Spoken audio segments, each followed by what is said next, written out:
Hey, what is up guys, Massive here, back to do another video, and today I've got a game on Battle-Based Beaverton. I'm going to be playing as the Repro 17, so I'm going to give Skrin some representation on my channel. I know you guys love Skrin a lot, my YouTube analytics says it a lot. Actually, they are the least popular of my channel videos. You guys seem to appreciate Nod and GDI the most, which is fine, which is normal, understandable. Those were the two factions that originally appeared in Command & Conquer. But I myself, I do enjoy playing Skrin factions from time to time. And no less against Black Hand. So it's going to be another Black Hand versus Skrin faction matchup. Let's see if Skrin can prevail here, or if the Black Hand faction can flame and burn down the Skrin aliens. Let's see if that will happen. So I've got the engineers, as always, approaching the tip spikes. I'm going to capture them. Will get me that $500 back.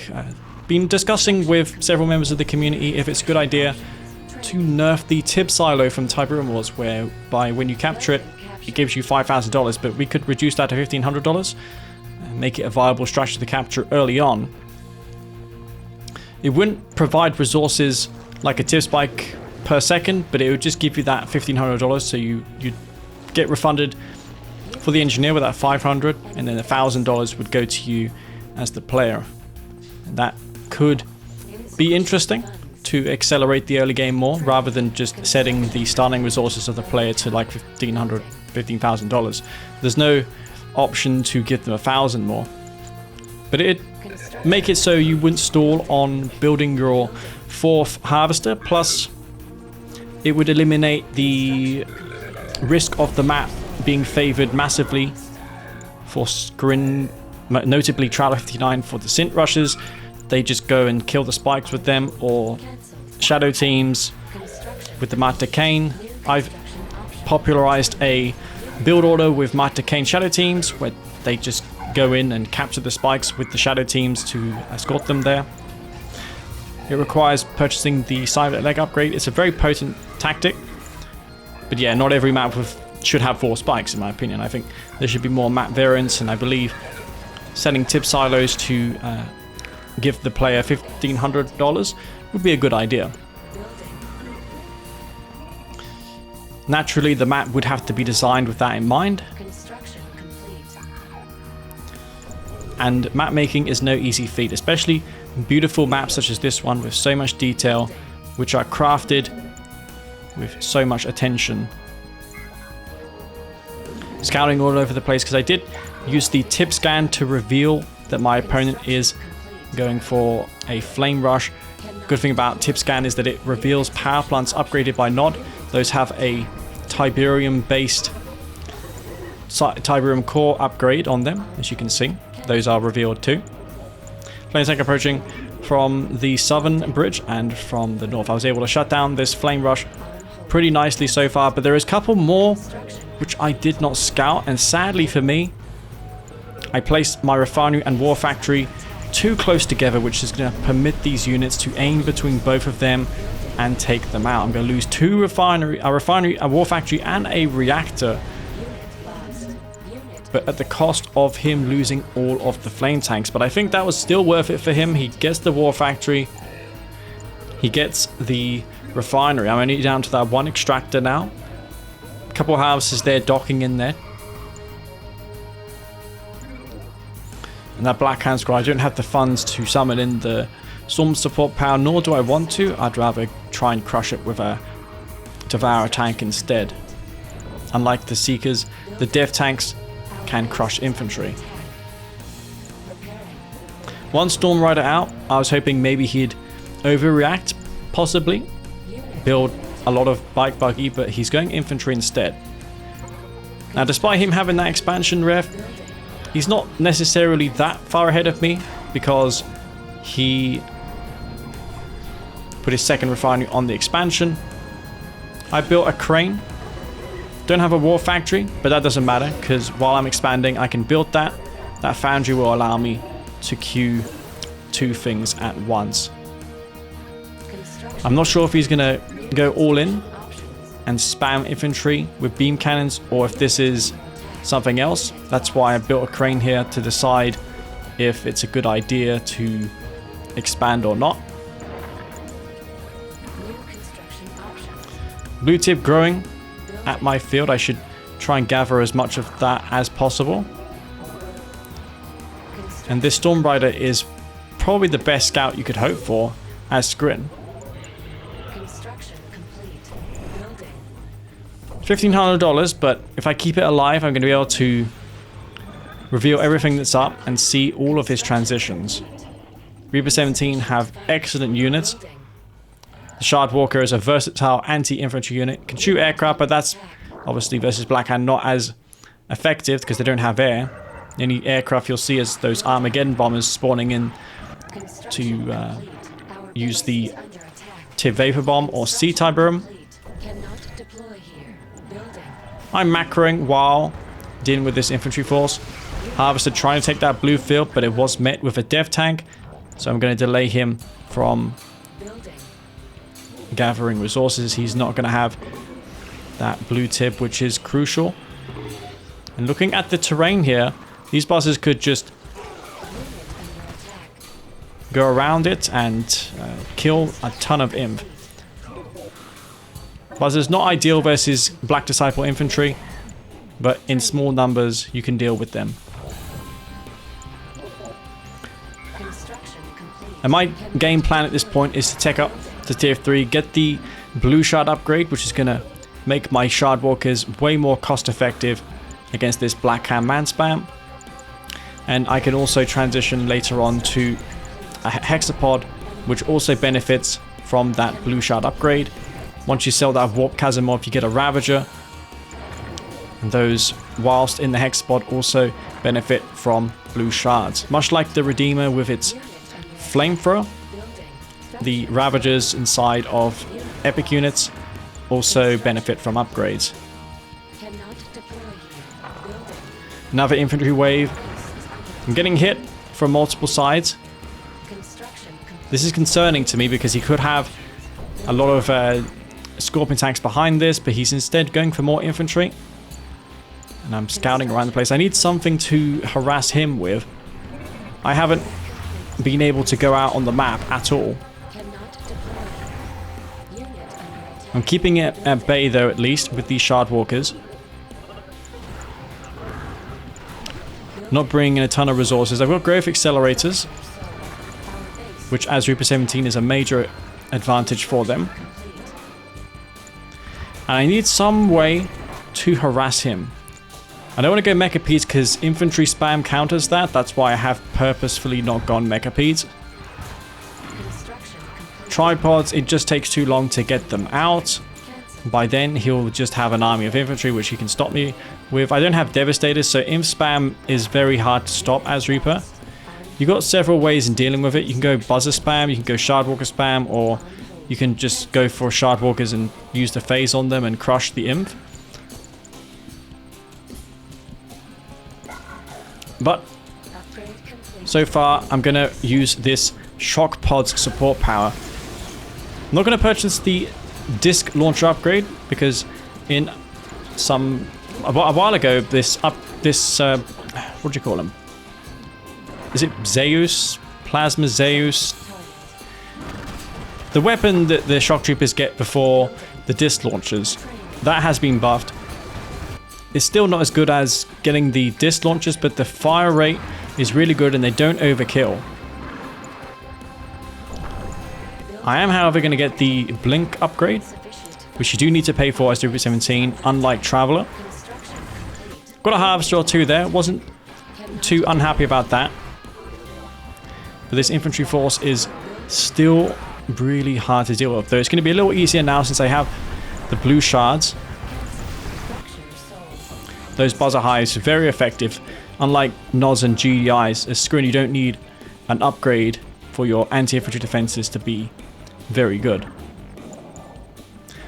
I'm using my C-Type Boom whenever it's available. And the cooldown on the shock pods is really, really fast. Despite me using it a little over a minute ago, it's almost ready to go again.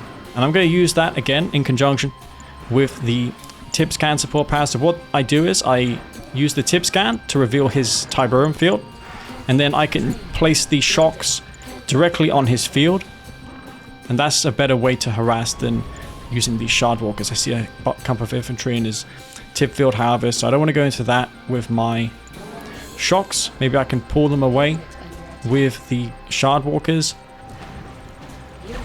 But since those Scorps don't have Dozer Blades just yet, I thought, okay, let's use them instead on the Scorpion tanks. Even if he sells the Hand of Nod, I'm going to be able to kill the Cabal that spawns relatively quickly. And these shocks are causing a lot of damage, especially to Scorpion tanks that can't crush them. Whilst this is happening, I'm gathering resources, but I don't have enough to deal with these Scorpion tanks. At most, one tripod will come out, and that's not going to be enough. And he's soon going to get that Doze Blade upgrade. These shocks spawned in as veterans, so they're going to have more DPS. And already that Shock Trooper support power is halfway done on the cooldown. I'm paying special attention to these Scorps just to see if they'll get that dose upgrade. Good thing about Kane's Wrath is the upgrades are visualized on the units, so you as a player can see if your opponent has the upgrades or not. And there we see now he finally has the Dozer Blade, so I've got to be extra careful with the Shock Troopers. I've got Blink on the way, almost done, and I'm trying to get it because he's probably going to attempt to cross these Shock Troopers soon. He knocked out a ton of my power. One tripod comes out. That's not going to be enough though against the Scorpion tanks.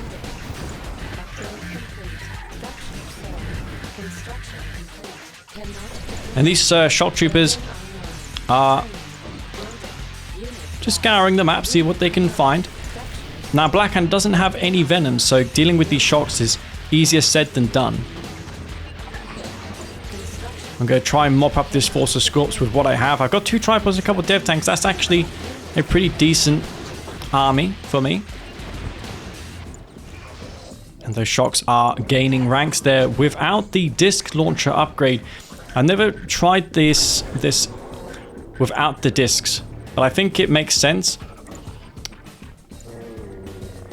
They can even also offer as an anti-infantry counter. Now they won't be ideal, but that fast rate of fire will make them somewhat soft counter infantry. Almost got crushed there. There's a couple of flame tanks mixed in, which are going to be hard to deal with if he moves in here, but the tripods will scare them back. Kept one tripod at my field in case I'm getting harassed by a flame tank on that flank. Tripod does get stranded, but I've got a phase field. There's a number of support powers for me as the Reaper 17 player to use. I did just use my phase.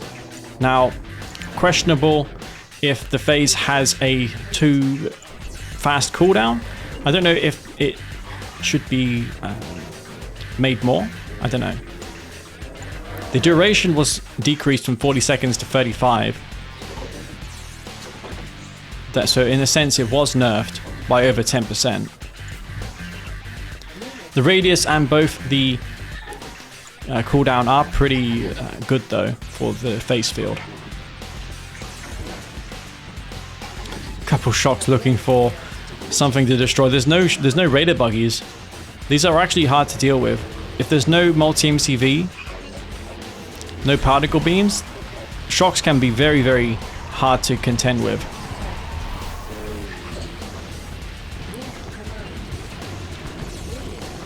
And I think one of them has even promoted to heroic at this point, so that's going to do a lot of damage. And that's the one firing effect I don't think I've ever seen before in a game. A heroic shock trooper without disc launchers. And I killed a flame tank, so those are actually pretty potent. That Scorp army of his, meanwhile, has now come out of stasis. He's looking to cross that bridge. It is a destroyable bridge, I think, so maybe I can destroy that. No, there's no health bars, so never mind. I don't have a hexapod, which is the reason why this game is tricky for me. The one thing going for me is I have the shock troopers. They are just going to get some repairs with that repair drones. I also summoned it in for the tripods, which will be there soon. I'm going to get some repairs on those while I gather that blue Tiberium of his. I can get a growth stimulator down on my blue field, but seeing how he has those Scorp tanks still around, it's a bit risky and it's probably not going to pay off long term. Now, speaking of long term, he still controls the tip spikes, so destroying those would be paramount for me. Trying to set up another wall of buzzer highs, but it is a costly defense. I've got no support powers anymore to save my tripods or make it easier for me in the coming battles. Those shock troopers, I can micro them around the place, hope to destroy something. He has a base. He's harvesting Tiberium from my main. I'm stuck in this corner here. Fortunately, he has not grabbed my Tiberium spike in the bottom left corner. He can definitely go for that. Shock's trying to deal with that tripod. And at this point, I'm thinking I need to build more gunwalkers, and then I can move out with these tripods and shocks. I have so much anti-vehicle units that I only need to focus on building anti-inf at this point. So I use the phase field. As mentioned, is this a support power that recharges too quick? I believe it is fair. Maybe not fair in the fact that the infantry the shard walkers don't slow down whilst crushing. So maybe that could be changed. Maybe if shard walkers did slow down whilst crushing, it would be more of a fair support power, but I feel if they aren't phased, they shouldn't slow down while crushing, and it's hard to make this game have certain rules for certain interactions. It's hard to make it slow down only when crushing while phased. That's hard to implement.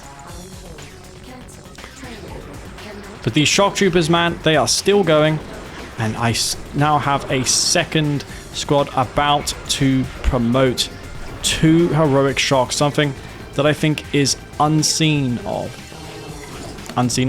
of.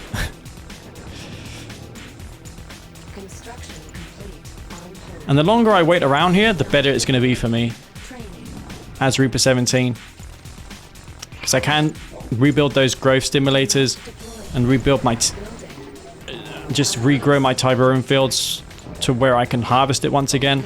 So I'm going to have more endurance compared to the Black Hand player. 2 heroic shocks though, going to his tip expansion. If there's any harvesters there, they're going to get absolutely wrecked. Growth stimulator does get taken out. Harvester there, look at the damage. That gets taken out almost immediately. And I thought, let's see how these perform against Cabals. Now, these aren't charged particle beam Cabals, but nevertheless, I'm still able to deal with them. A regular shock trooper would certainly die against 2 Cabal squads. But I'm not going to lose a single member in the process here.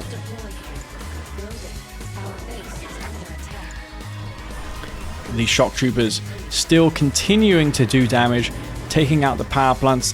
He only now has that base in the top right hand corner.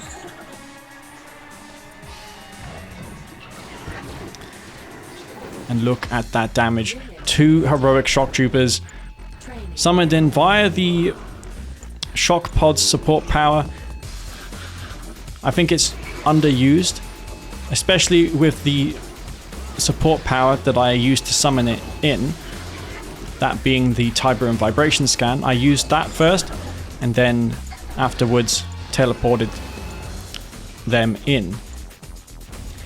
Got to deal with 2 flame tanks, and I'm not sure if I can retreat this time. The blink cooldown, while fast, is not going to be fast enough, and sadly for me, I cannot blink on bridges.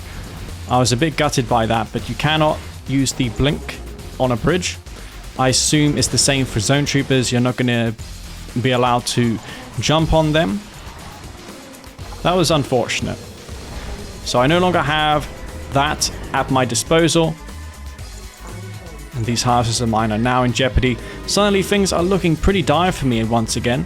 He's got an army of tanks.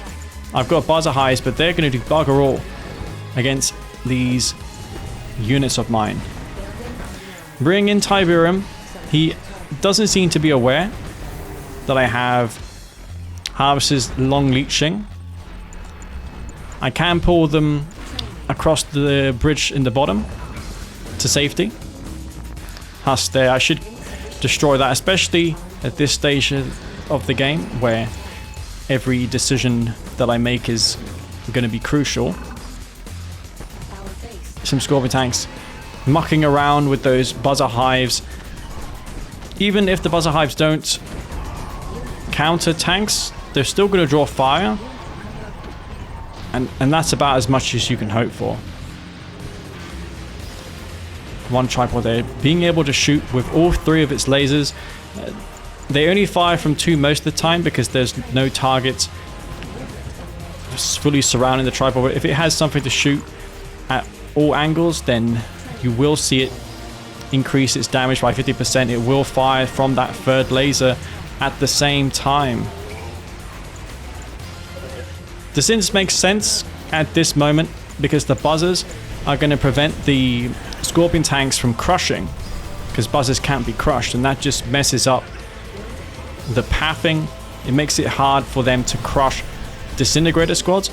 Flame tanks in my base taking out extractors, but I do have one safe and sound over there. Disintegrators will just about hold that off. Now, one saving grace for me is he doesn't have an expansion, but nor do I. But I have lots of Tiberium. I've still got 4 harvesters. I'll have 5 when I rebuild this refinery. There's another 2 actually over there on my expansion, and I see there's loads of blue for me to gather. I need to think of something that I haven't done so far that can wrap this game up. And the one thing I haven't built until now are Storm Riders. Now, Storm Riders are a big gamble against Nod factions because if scouted, they can be countered relatively easy with Bike Buggy. But since he hasn't ever tech to tier 3 to upgrade Tiberium core missiles, he's not going to have tip core bikes. At best, he can build Mantis, but I don't know if he has a operation center anymore. He could have. I'm gonna build these Storm Riders and see how it goes. I feel 12 is a good number. 8, if you lose 1 or 2, the DPS it seems not sufficient. I think 10 to 12 Storm Riders is the sweet spot, if you ask me. But this is a big gamble because if it doesn't work, he's going to just steamroll into my base. It takes a while to set up, and this blue Tiberium is definitely coming in used to fund this. Tripod is veteran. That's going to get a lot of damage done on these Scorpion tanks, especially with the conversion reserves, doubling the amount of charged shots that it can fire. And with these Storm Riders destroying the Scorpion tanks, he decides to call it quits. That tripod as well on the verge of going elite. And Black Hand fall to Reaper 17. Those elite shock troopers, very potent, taking out the Black Hand player there. I was able to harass and deal a lot of damage, and I felt that that was a pretty awesome game. Due to the shocks, due to that shock pod support power, I thought it was unique, and it's a different kind of game than I usually post on my channel. Anyways, guys, I hope you all enjoyed it. Before I go, I'd like to thank all my Patreon members for supporting me and my channel, keeping this game going. And of course, I want to thank all of you who have made it this far into the video and watched the whole thing. Anyways, guys, thank you very much for watching, and I'll see you all in the next video. Peace out.